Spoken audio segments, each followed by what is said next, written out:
band formed a very long time ago, way back in 1981, and we released a couple of independent albums called Tales from the Lush Attic, and then we had one called The Wake, and then we signed a big record deal with Polygram, did 2 albums with them, and all that went horribly wrong, and we ended up losing a couple of members in the early 1990s, got back together for the Ever album in 1993, and now here we are at Subterranea back in 1997.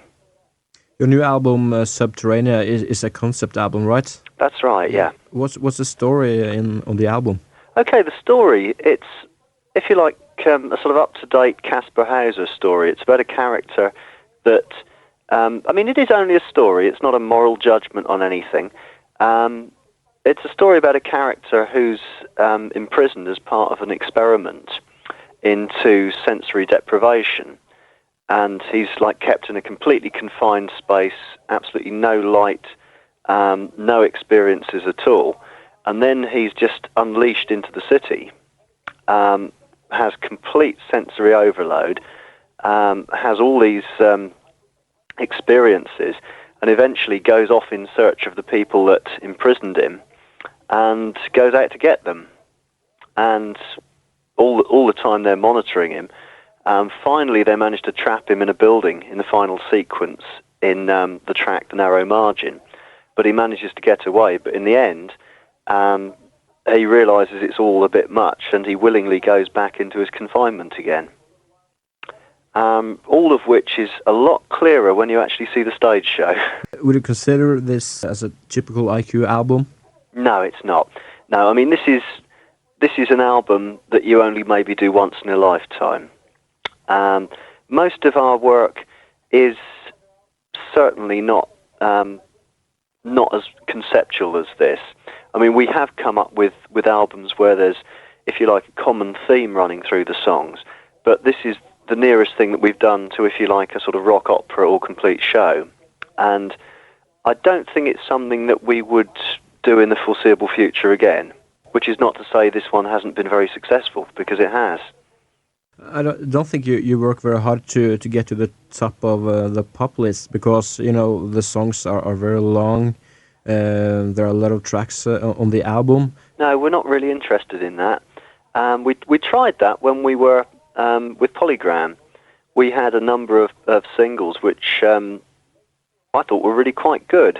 We had commercial tracks, we had videos, and all that basically happened was that we just ended up alienating quite a lot of the people that liked the band. And I don't think we, you know, even with a major record company behind us, I don't think we really crossed over into any new markets at all. So I think if we do, it'll be on our own terms. But it is surprising how many people listen to different sorts of music and have picked up Subterranea and said, "Oh, that's progressive rock, is it? Oh, I like that."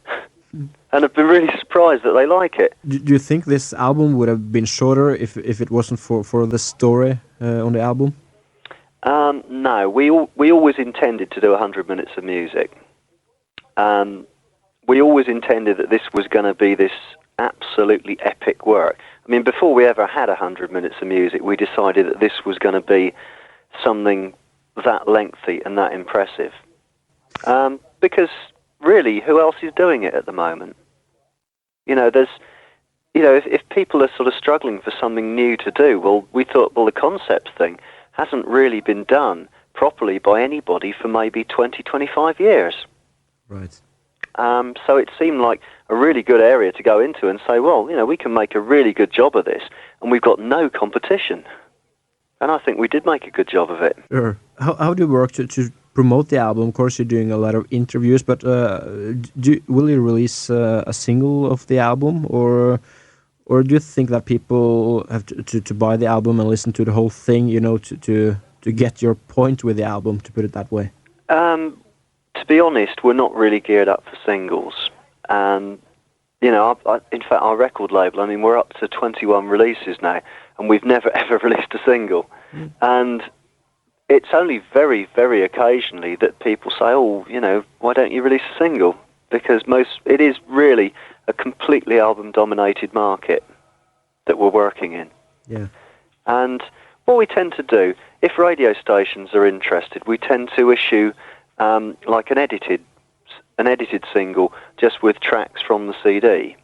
And if you'd like a copy, you're more than welcome. Okay, thanks a lot. If I should categorize your music, I think I would compare it to maybe Marillion and Pendragon and bands like that. Do you keep in touch with those bands at all? Do you feel that you're doing the same things and working to get people's attention to that kind of music, or is it just IQ for you? Well, I know all those bands, certainly. Nick Barrett from Pendragon's a very good friend of mine. Steve Rothery from Marillion I know very well.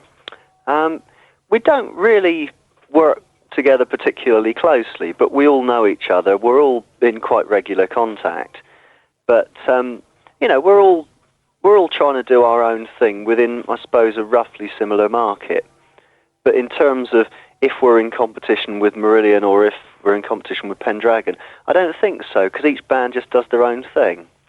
What kind of people do you think listen to IQ? As I mentioned before, I think, we got a number of people that we might call progressive pop or rock fans. If you shall conquer new eras, do you think that maybe people like hard rock will come into IQ, or is it Pink Floyd fans or pop fans, or is it everybody? It's very difficult to categorize. I mean, if I was to describe a typical IQ fan, it would be very difficult because, I mean, we get people in their 60s coming along to the gigs. When we played in Germany recently, we had a little girl of 8 years old who sat on the side of the stage and knew every single word. And so it's a big age group. I suppose if there is a typical IQ fan, it's the sort of person that will buy Pink Floyd albums, that will buy, say, Marillion albums. But, those people, they don't only buy one album every 3 years. So, we would hope that they would buy IQ albums as well. When I listen to the album, I think I can hear some parts of hard rock bands, actually, like maybe Dream Theater and stuff like Pantera. I don't know if you know those bands, but the riffs are kind of the same except for all the fuss on the guitar.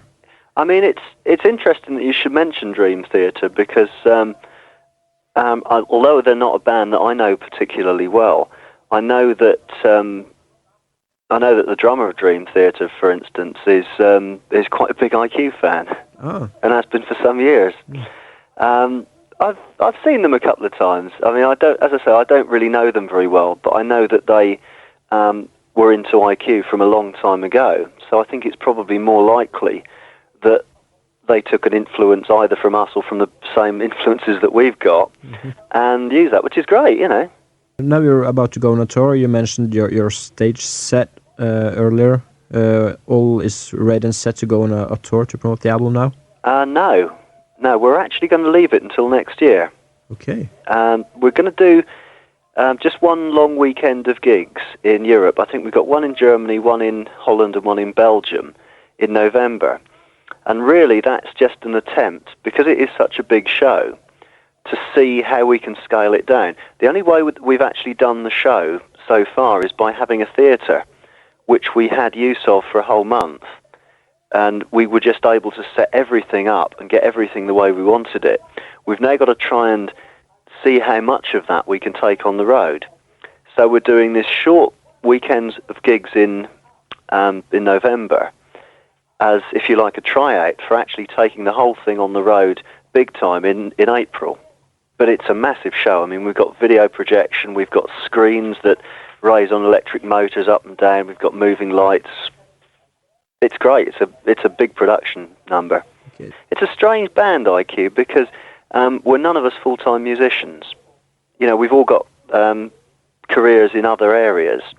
So the actual live stuff doesn't actually happen very often. It's just, if you like, a strange club that just comes back together, say once every 6 months, and does something in public, and then it all kind of splits up again. It's a very strange setup. Yeah. Okay. Will you perform the whole album live, or will you? Well, yes, that's what we've been doing in the 2 shows in the UK. we actually performed the album as a complete work from start to finish, and then just came back and did a couple of old songs for encores. We did 2 different ones every night. So yeah, that is going to be the IQ show for the next probably 1-2 years, something like that.